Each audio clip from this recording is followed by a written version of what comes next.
हाँ जी बच्चे, जो अभी आपने स्टिल फिगर से समझा उसको एक बार यहाँ देखिए। ये साइन एक्स फंक्शन का ग्राफ है, ठीक है। क्लियर कट वहाँ भी बताया आपको। यहाँ पर 0 पाई 2 पाई 3 पाई 4 पाई -पाई -2 पाई -3 पाई इन सब पर वैल्यू 0 है। फंक्शन मैनी वन है, ओके। और अगर बात करें इसके कोडोमेन की तो कोडोमेन आर है कंप्लीट, लेकिन रेंज क्या है क्लियर कट दिख रही है -1 to 1। इसके क्रॉस अगर जाएंगे तो यहाँ पर कोई भी वैल्यू डिफाइंड नहीं है, ओके। यहाँ पर कोई भी वैल्यू डिफाइंड नहीं है।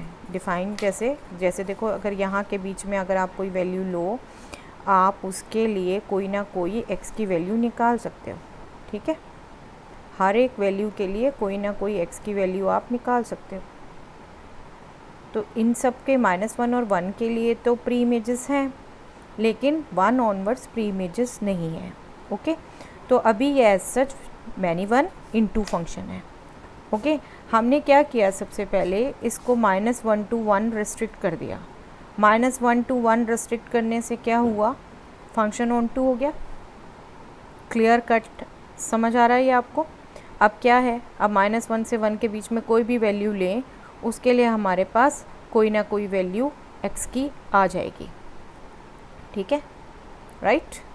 तो फंक्शन ऑन टू हो गया, लेकिन मैनी वन अभी भी है, अभी भी 1 1 नहीं हुआ, ओके। तो हम उसको क्या करते हैं, हम उसका डोमेन भी रिस्ट्रिक्ट कर देते हैं। अब ये डोमेन हमने क्या रिस्ट्रिक्ट किया, -π/2 to π/2, ओके। अब ये जो फंक्शन है, अब ये क्लियर कट दिख रहा है 1 1 है, कहीं भी वैल्यू रिपीट नहीं हो रही। आप जो y की वैल्यू लोगे x की उसके लिए डिफरेंट ही है, ठीक है। जो x की वैल्यू लोगे y की वैल्यू उसके लिए डिफरेंट ही है सबके लिए। इधर पॉजिटिव है सभी, इधर नेगेटिव है, ओके। तो इस इतने पोर्शन में इतने डोमेन के लिए फंक्शन 1 1 ऑन टू है, ओके। दैट मीन्स इसका इन्वर्स डिफाइंड है। इसका जब इन्वर्स डिफाइंड होगा तो उसके लिए -1 to 1 डोमेन हो जाएगा इन्वर्स के लिए, और -π/2 to π/2 उसके लिए अब रेंज हो जाएगी, ओके। लेकिन -π/2 to π/2 को हम यहाँ पर प्रिंसिपल वैल्यू ब्रांच कहते हैं, ओके। अब ऐसा नहीं है कि सिर्फ इस पर इन्वर्स डिफाइंड होगा। जैसे अगर हम इस इंटरवल को ये ले लें π/2 to 3π/2, इसमें भी फंक्शन 1 1 ऑन टू है, इसमें भी इसका इन्वर्स एग्जिस्ट करेगा। लेकिन π/2 से 3π/2 को हम प्रिंसिपल वैल्यू ब्रांच नहीं कह रहे, other than principal value branch count करते हैं, ओके। तो आपको ये टर्मिनोलॉजी पता होनी चाहिए। किसी भी इन्वर्स ट्रिग्नोमेट्रिक फंक्शन के लिए प्रिंसिपल वैल्यू ब्रांच क्या है और other than principal value branch क्या है, बल्कि एक ही नहीं जितनी है सभी पता होना चाहिए। Principal value branch no doubt एक है, फिक्स रखेंगे हम, लेकिन other than principal value branch there are many. अब जस्ट सी, उसके लिए आपने करना क्या है, अगर आप अब दोबारा देखो, ये -π/2 से π/2 हमारी प्रिंसिपल वैल्यू ब्रांच है, ओके। जब हमने इसके अलावा other than principal value branches निकालना है, इसका इंटरवल क्या है बेटे, पाई, π/2 -π/2 इज़ पाई, ओके। तो हम पाई का गैप ले लेके आगे वैल्यू मूव ऑन कर देते हैं। -π में आपने पाई प्लस -π/2 में आपने पाई प्लस किया π/2, π/2 मतलब मैं इंटरवल की बात कर रही हूँ, -π/2 से π/2 ये प्रिंसिपल वैल्यू ब्रांच थी ना, आपने यही याद रखनी है।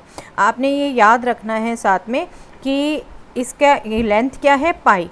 तो अगर लोअर लिमिट में पाई जोड़ा आपके पास π/2 आ गया, अपर लिमिट में पाई जोड़ा आपके पास 3π/2 आ गया।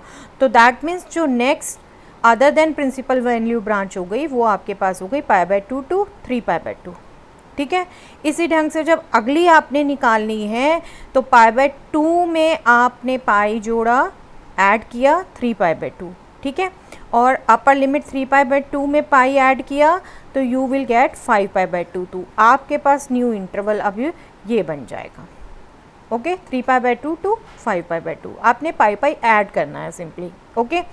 सिमिलरली अब 3π/2 में आप पाई ऐड कर देंगे तो 5π/2 आ गया, ये दिख रहा है आपको क्लियर कट। नेक्स्ट जो आना है उसकी लोअर लिमिट आपकी यही है, जो नेक्स्ट की लोअर लिमिट आपकी प्रीवियस की अपर लिमिट ही है, इंटरवल्स जो आपने लेने हैं।